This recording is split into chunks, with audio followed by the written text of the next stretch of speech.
तो नमस्ते सभी को। मैं आपके लिए लाया हूँ एक नमपाई का कोर्स जिसके अंदर हम नमपाई को एकदम बेसिक लेवल से एडवांस लेवल तक सीखेंगे और जिसके सहायता से आप इन सभी नमपाई के कॉन्सेप्ट्स को data science and machine learning के डोमेन में यूज कर पाओगे। तो मैं आशा करता हूँ कि आप इस कोर्स के अंदर अंत तक बने रहेंगे और आप मेरे साथ सीखेंगे नमपाई। तो चलो गाइस, शुरू करते हैं। तो आज हम देखने वाले हैं कि numpy के बेसिक इंट्रोडक्शन के बारे में। तो बेसिकली numpy है क्या? अगर मैं आपको बता दूं कि numpy है क्या, तो numpy इज बेसिकली पाइथन की लाइब्रेरी है। इसका यूज है वो machine learning and data science में बहुत ही वास्ट तरीके से होता है, जिसे हम साइंटिफिक कंप्यूटिंग के लिए एंड डेटा एनालिसिस के लिए यूज करते हैं। तो बेसिक फंडा यही है कि numpy के जो एरेज है, आगे हम देखने वाले हैं कि एरेज क्या होते हैं एंड ऑल। मैं आपको थोड़ा सा बेसिक इंट्रोडक्शन दे देता हूँ कि numpy लाइब्रेरी जो है वो किस तरीके से बनी है। तो numpy लाइब्रेरी ये सी लैंग्वेज में बनी हुई है। आगे आने वाले वीडियो में हम जानेंगे कि क्यों इसे सी लैंग्वेज में बनाया गया है और why it is a replacement और alternative way to use this particular data type instead of list. तो इसका भी हम आंसर्स आने वाले वीडियोस में देखने वाले हैं। तो गाइज यहाँ पे हमने कुछ पॉइंट्स लिखे हैं कि क्या है। तो numpy basically multi dimensional arrays provide करता है, जिसके अंदर 1D एरे है, 2D एरे है, 3D एरे है, अप टू ND एरे तक हम इसको बना सकते हैं। And second point is mathematical functions. numpy का यूज हम लीनियर अलजेब्रा में भी करेंगे, स्टैटिस्टिक्स में करेंगे। So all these concepts we will be using in a machine learning. So NumPy is a very important library for that reason. Third one is a vectorization. Vectorization के बारे में मैं आपको आगे आने वाली वीडियो में बहुत अच्छे तरीके से एक्सप्लेन करने वाला हूँ कि मैं आपको अभी थोड़ा सा बता देता हूँ कि वेक्टराइजेशन यानी कि इसके इस numpy एरे के ऊपर हमें पूरी तरीके से लूप नहीं चलाना पड़ता। जो भी अरिथमेटिक ऑपरेशंस या अदर टाइप्स के ऑपरेशंस है, उनके ऊपर हम बहुत इफेक्टिवली काम कर सकते हैं वेक्टराइजेशन के सहायता से। आगे आने वाली वीडियो में हम इसके बारे में निश्चित तौर पर देखने ही वाले हैं। Fourth point is integration. Integration यानी कि जो भी हमारा numpy लाइब्रेरी है उसको हमने pandas में भी यूज कर सकते हैं, मैटप्लॉटलिब में भी यूज कर सकते हैं, अदर लाइब्रेरीज है मशीन लर्निंग के, तो वहां पे भी हम इसको यूज कर सकते हैं। तो this was the basic introduction about the numpy। अगर इसमें से आपको कोई भी चीज या बात समझ में नहीं आ रही है तो चिंता ना करिए, हम हैंड्स ऑन प्रैक्टिस के साथ उसको जानने की कोशिश करेंगे। तो आज की इस वीडियो में हम देखने वाले हैं कि डिफरेंट टाइप्स के एरेज जो है उसको हम किस तरीके से क्रिएट कर सकते हैं। तो स्टार्ट करते हैं 1D एरे के साथ। तो first of all numpy arrays create करने से पहले आपको numpy लाइब्रेरी को इंपोर्ट करना पड़ेगा। Import numpy as np। तो हमने क्या कर लिया है, बेसिकली numpy के लाइब्रेरी को इंपोर्ट कर लिया। तो अब हम क्रिएट करेंगे एक एरे। लेट्स से arr नाम का हमने एक वेरिएबल क्रिएट कर लिया, उसके अंदर हम np डॉट एरे, इसके अंदर हम वन डायमेंशनल एरे क्रिएट करेंगे। तो ये हमारा वन डायमेंशनल एरे क्रिएट हो चुका है। अगर इसको मैं रन कर दूं तो आप देख सकते हो कि वन डायमेंशनल एरे तैयार हो चुका है। अब हम टू डायमेंशनल एरे तैयार करेंगे। यहाँ पे टू डायमेंशनल एरे के लिए सेम प्रोसीजर होगा। चाहो तो आप वेरिएबल का नाम बदल भी सकते हो। लेट्स से मैं इस बार ए रख देता हूँ, एरे, और उसके अंदर मैं टू डायमेंशनल एरे क्रिएट करूंगा। तो मुझे टू स्क्वायर ब्रैकेट्स की जरूरत पड़ेगी। आपको अगर इसका डायमेंशन की ट्रिक आपको पता करनी है कि किस डायमेंशन का एक पर्टिकुलर एरे है, तो स्टार्टिंग में टू स्क्वायर ब्रैकेट्स होनी चाहिए और एंडिंग में टू स्क्वायर ब्रैकेट्स होनी चाहिए। तो by this trick you can easily identify the dimension of array. तो इसके अंदर लेट से हम 1 2 3 और एक एरे बना लेते हैं, और एक एरे बना लेते हैं, और ए को बेसिकली हम प्रिंट करवा देते हैं। तो ये 2D एरे बन चुका है। सेम हम 3D एरे बना लेंगे। बी नाम का एक वेरिएबल ले लेंगे, एक पी डॉट एरे, इसके अंदर हम थ्री डायमेंशन वाला एरे बना लेंगे। तो मैं रैंडमली कोई भी नंबर लेके इसको जनरेट कर रहा हूँ।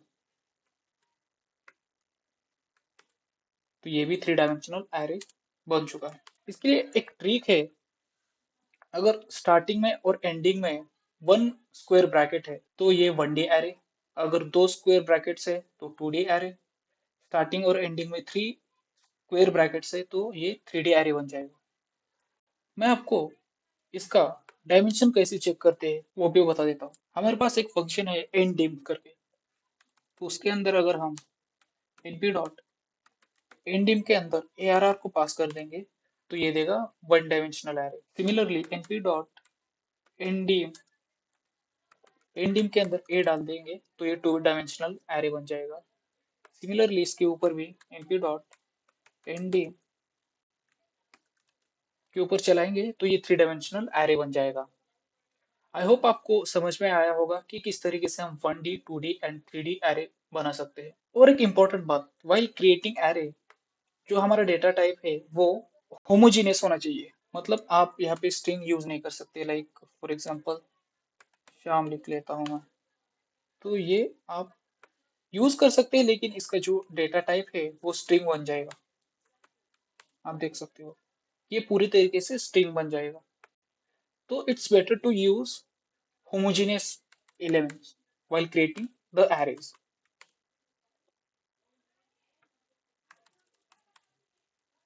आई होप आपको समझ में आ रहा होगा।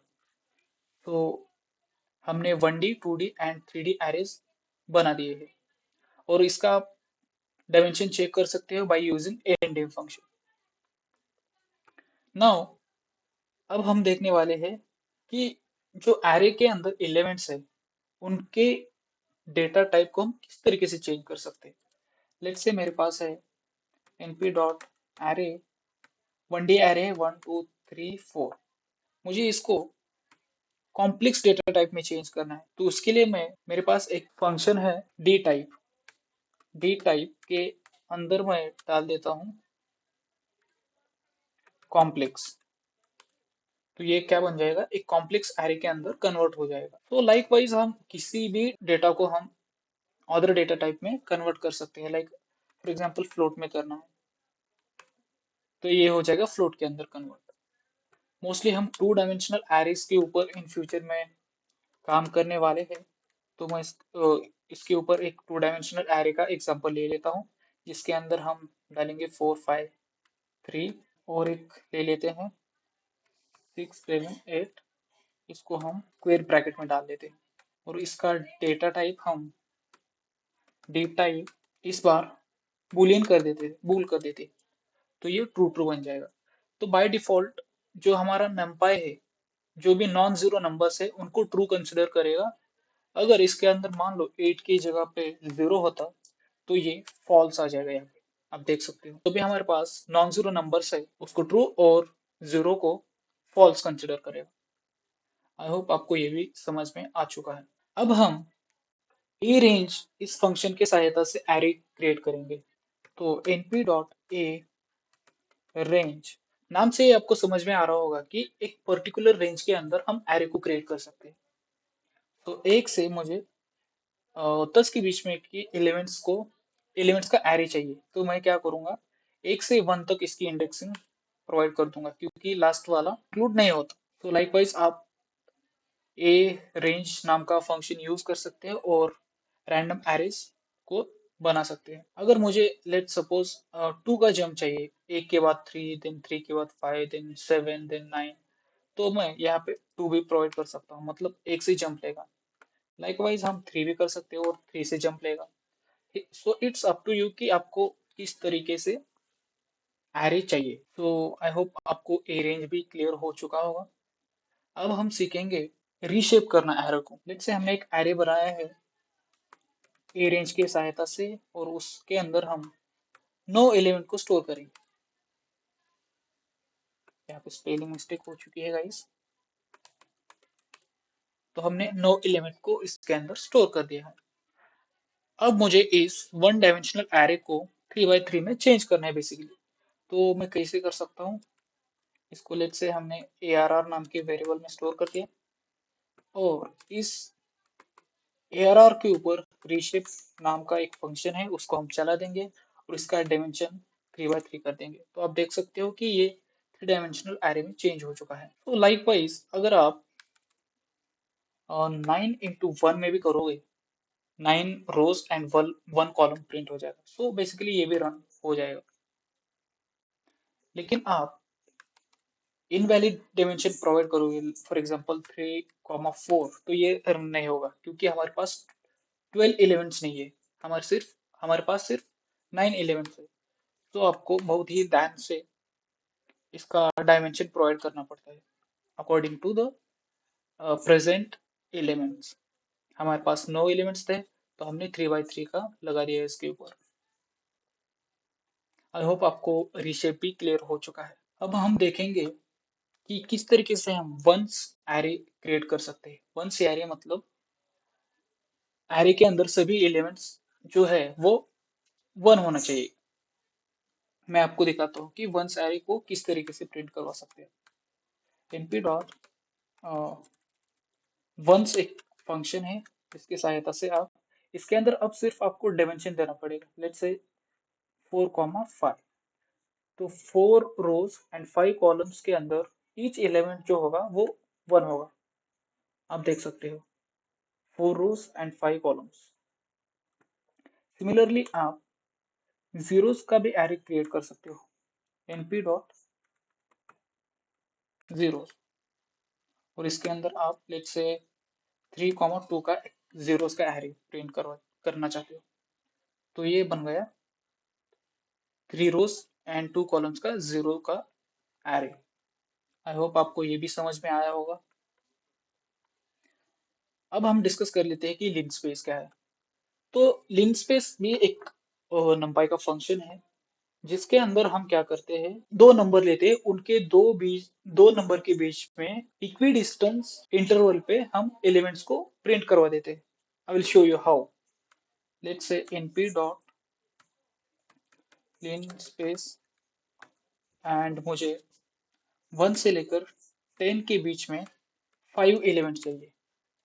तो अगर आप इन किन्हीं भी दो कॉन्जिक्यूटिव एलिमेंट्स को उठाओगे, फॉर एग्जांपल 10 और 7.75, इसका डिफरेंस निकालोगे तो ये सेम होगा इस पेयर के साथ। मतलब टू कॉन्जिक्यूटिव एलिमेंट का जो पेयर है उसके उसका जो डिस्टेंस है वो हर बार सेम होगा। तो यही लिंक स्पेस करता है, टू कॉन्जिक्यूटिव एलिमेंट्स के बीच में इक्वी डिस्टेंस अमाउंट पे एरे को प्रिंट कर देता है। आई होप लिंक स्पेस भी आपको क्लियर हो चुका है। अब हम एक आइडेंटिटी मैट्रिक्स बनाना सीखेंगे। आइडेंटिटी मैट्रिक्स बेसिकली क्या होता है, एक स्क्वायर मैट्रिक्स होती है जिसके अंदर डायगोनल एलिमेंट जो है वो सभी 1 होते हैं and other than diagonal elements वो 0 होते हैं। तो मैं आपको बनाना सिखाता हूँ कि आइडेंटिटी मैट्रिक्स कैसी दिखती है। उसके लिए हमारे पास फंक्शन है आइडेंटिटी। आइडेंटिटी और इसके अंदर आपको सिर्फ n को प्रोवाइड करना पड़ता है। हमें ये स्क्वायर मैट्रिक्स है तो इसकी वजह से सिर्फ एक ही एलिमेंट प्रोवाइड करना पड़ता है, 4। इस 4 का मतलब है 4 by 4 का एक आइडेंटिटी मैट्रिक्स। इसकी डायगोनल एलिमेंट्स जो है वो 1 है and other than diagonal elements 0 है। So this is how we can create identity matrix also. Now हम 0 और 1 के बीच के जो एलिमेंट्स है उनको हम कैसे तैयार कर सकते हैं, उनका मैट्रिक्स हम कैसे तैयार कर सकते हैं, तो अब हम देखेंगे। तो उसके लिए हमारे पास एक फंक्शन है np.random.random। उसके अंदर लेट्स से हम 4 प्रोवाइड करेंगे तो हमारे पास एक 1D एरे बन जाएगा जिसके अंदर 0 और 1 के बीच में के 4 एलिमेंट्स रहेंगे। आई होप आपको ये समझ में आ रहा होगा। तो इसको हम 2D में भी कन्वर्ट कर सकते हैं, जैसे कि 4 by 3। तो बेसिकली हमें एक स्क्वायर ब्रैकेट के अंदर देना पड़ेगा इसे। तो बेसिकली हमने क्रिएट कर दिया है 4 by 3 का एक मैट्रिक्स जिसके अंदर एलिमेंट्स है 0 और 1 के बीच में के। आई होप आपको ये समझ में आ रहा होगा। तो हम रिवाइज कर लेते हैं कि हमने अब तक क्या क्या पढ़ा। तो बेसिकली हमने थोड़ा सा इंट्रोडक्शन देखा था, पाइथन क्या हो सॉरी नमपाई क्या होता है, नमपाई कहाँ पे यूज कर सकते हैं हम। एंड उसके बाद हमने हमने देखा कि 1D एरे किस तरीके से क्रिएट होता है, 2D एरे किस तरीके से क्रिएट होता है एंड 3D एरे किस तरीके से क्रिएट होता है। हमने इन एरेज का डायमेंशन चेक करने के लिए ndim नाम का एक फंक्शन है उसका यूज किया एंड हमने डी टाइप की सहायता से किसी एक पर्टिकुलर एरेज के जो एलिमेंट्स है उनको हमने अदर डेटा टाइप में उसको कन्वर्ट कर दिया। देन हमने रीशेप सीखा। इसकी सहायता से हम जो भी हमारा डिजायर रीशेप चाहिए तो उसके हमने उसको कन्वर्ट कर दिया एंड आफ्टर दैट हमने वंस एंड जीरोस का एक एरे क्रिएट कर लिया। देन हमने लिनस्पेस पढ़ा जिसके अंदर एवरी टू कॉन्जिक्यूटिव एलिमेंट्स का जो डिस्टेंस होता है वो सेम होता है एंड हमने आइडेंटिटी मैट्रिक्स देखा जिसके अंदर diagonal elements every time one होते हैं एंड रैंडम डॉट रैंडम इस फंक्शन की सहायता से हमने 0 से लेकर 1 के बीच में जो एलिमेंट्स रहते हैं उनको हमने रैंडमली प्रिंट कर दिया। आई होप गाइस आपको समझ में आया होगा कि आज हमने क्या क्या पढ़ा। अगर आपको जो पार्ट समझ में नहीं आया उसे आप कमेंट कर सकते हो। So I will try to explain in a comment section or else I will explain in other videos also. तो मिलते हैं अगली वीडियो में, तब तक के लिए साइनिंग ऑफ, बाय।